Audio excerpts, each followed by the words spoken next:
A cantora Anitta chegou ontem ao primeiro lugar global no Spotify.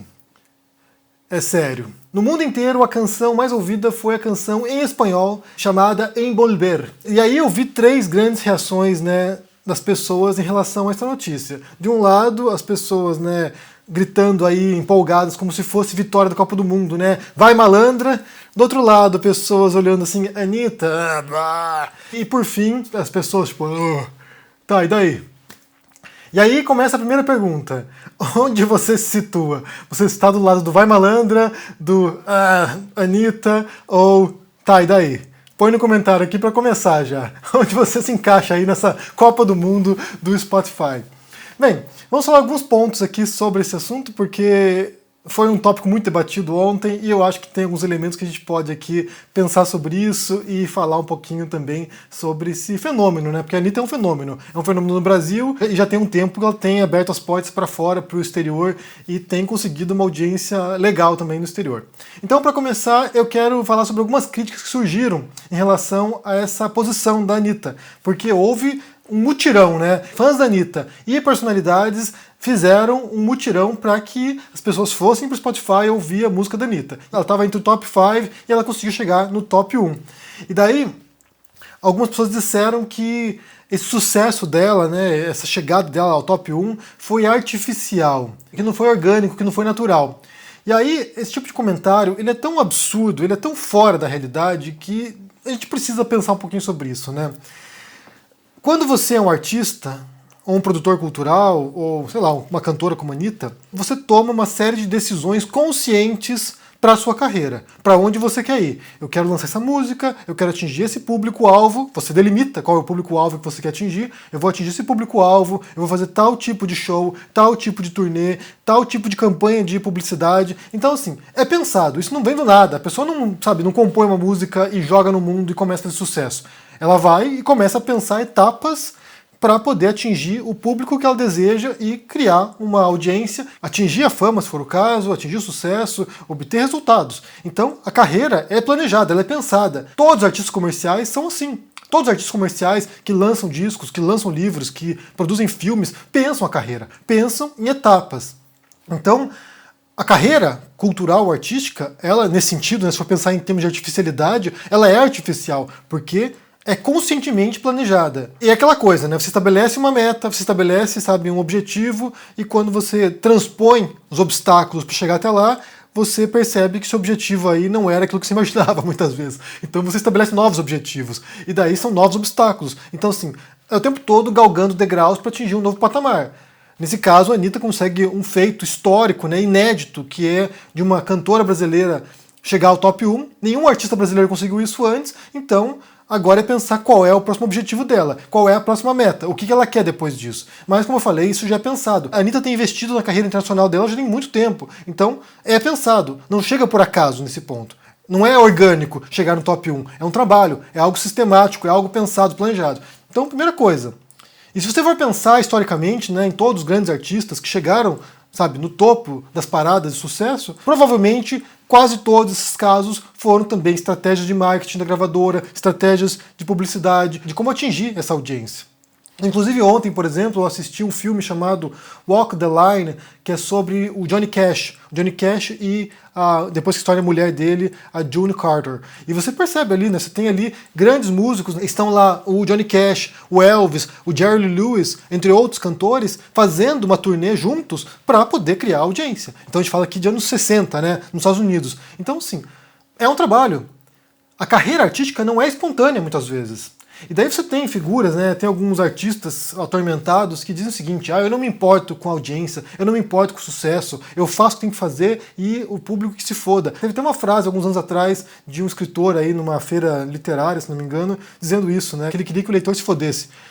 E aí, esse tipo de frase, que eu já disse inclusive, quando eu estava no comecinho da minha carreira literária, que eu estava aquela coisa de artista atormentado também, já disse isso também, mas geralmente é uma frase de quem não tem sucesso. Porque a pessoa, ela quer justificar, né? Então ela diz o seguinte, eu não me importo com o sucesso, então eu faço o que eu bem entender aqui, e se um dia fizer sucesso, tudo bem. Mas a pessoa que fala isso, ela almeja ser reconhecida. Todo mundo que produz arte ou cultura quer ser reconhecido por aquilo. Se você não quiser ser reconhecido, não há nenhum motivo para você publicar aquilo que você faz, para você divulgar aquilo que você faz. Escreva um diário, escreva uma agenda, toque em casa para seus amigos. Não precisa publicar. Quem publica quer ser reconhecido. Então, reforço aqui, carreira artística, carreira cultural, ela é pensada, é planejada e a pessoa faz o que ela tiver que fazer para poder atingir o público que ela almeja. Nesse sentido, repito, o que a Anitta conseguiu é um feito histórico, inédito e que pouquíssimos brasileiros vão conseguir fazer. Ela até menciona, quando ela agradece esse feito, dizendo o seguinte, que ela conseguiu abrir uma porta e que ela espere que outros artistas brasileiros passem por essa porta também. E aí entra o segundo elemento que vale mencionar, que tem a ver com o soft power, que é com o modo como a arte de um país ajuda a promover não apenas a arte daquele país, mas também outros aspectos do país, né? Ajuda a promover o turismo no país, ajuda a promover outras relações com aquele país. Basta pensar na estratégia que a gente já falou anteriormente aqui da Coreia do Sul, o modo como a Coreia do Sul criou uma indústria de música pop, no caso do K-pop, mas também não apenas isso, no cinema também.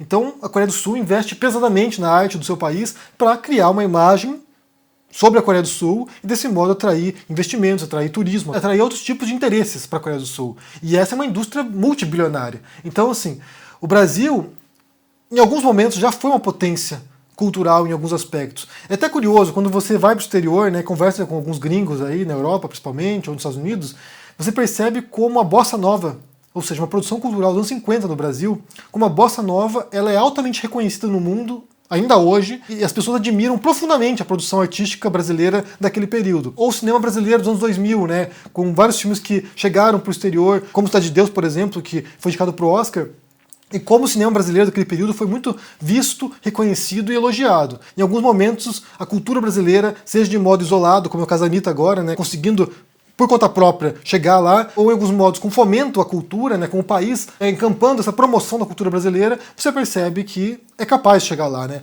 Teve uma época, em 2014, se não me engano, que o Brasil foi o país de honra na Feira de Frankfurt, na Feira de Livro.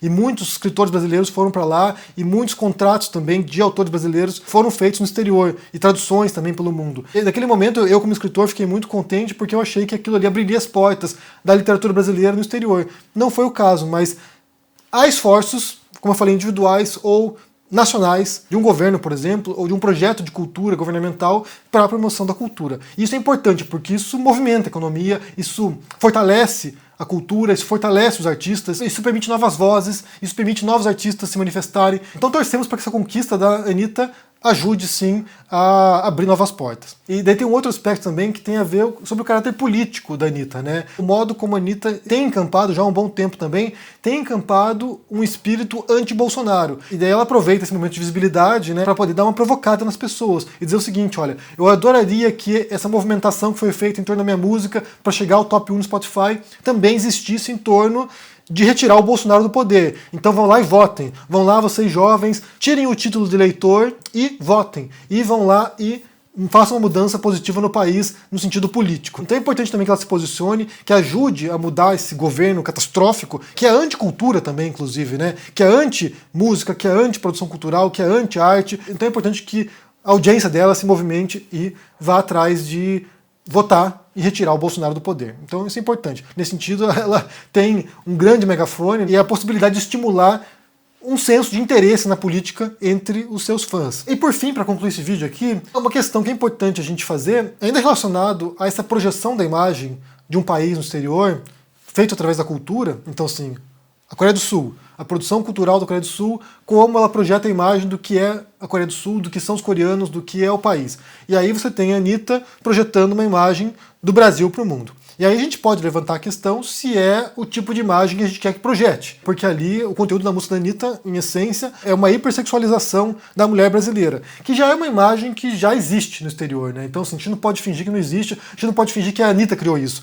Já existe uma imagem hipersexualizada da mulher brasileira. Isso aqui também são décadas e décadas construindo essa imagem. Desde Garota de Ipanema, ou até antes disso, né? Você tem essa imagem da mulher brasileira como uma mulher sexualizada, uma mulher fácil, que os gringos vão poder ir pro Brasil ficar com mulheres brasileiras. Então essa imagem já é criada, já é um dado, na verdade, né? Então, sim, inclusive, até como curiosidade, muitas vezes, aqui na Espanha, em Madrid, quando mulheres brasileiras viajando sozinhas chegam no aeroporto de Barajas, em Madrid.